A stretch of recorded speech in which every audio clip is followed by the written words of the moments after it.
Okay இன்றைக்கும் வந்து 10 kilometre complete பண்ணியிருக்கேன். இன்றைக்கி வந்து 19 டே. அப்போ வந்து 190 கிலோமீட்டர் வந்து நான் இதுவரையிலும் கம்ப்ளீட் பண்ணியிருக்கேன். இன்னும் ஒரு 60 கிலோமீட்டர் இருக்குது. அது இன்னும் ஒரு 4 நாளுக்குள்ளே முடிக்கணும். அதுக்கேற்ற மாதிரி நான் பிளான் பண்ணுவேன். ஸோ மொரல்லஸ் என்னுடைய டார்கெட் நோக்கி வந்து ஒவ்வொரு நாளும் பயணிச்சுக்கிட்டே இருக்கேன். இடையில 2 டேஸ் வந்து நான் வந்து கேப் போட்டிருந்தேன். ஒரு நாள் வந்து நானே விட்ட கேப். எப்படின்னா நான் 4 அல்லது 5 அல்லது 6 இந்த நாட்களில் வந்து ஓடிட்டு என்னுடைய உடல் வலி எப்படி இருக்குது அப்படிங்கிறத பார்த்துட்டு இடையில ஒரு நாள் கேப் எடுப்பேன். ஸோ அந்த மாதிரி ஒரு நாள் கேப் எடுத்தேன். இன்னொன்று அதுவாகவே வந்து சூழலே ஒரு நாள் வந்து கேப் கொடுத்துச்சு. ஸோ 2 நாள் கேப் போக வந்து இன்றைக்கி நான் மறுபடியும் ஸ்டார்ட் பண்ணியிருக்கேன். Feeling great.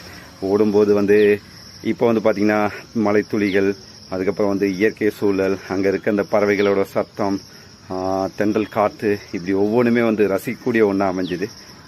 Feeling great. இப்போ நான் ஓடுற ஒவ்வொரு நாளும் வந்து ரொம்ப ரசித்து ஓடிட்டுருக்கேன்.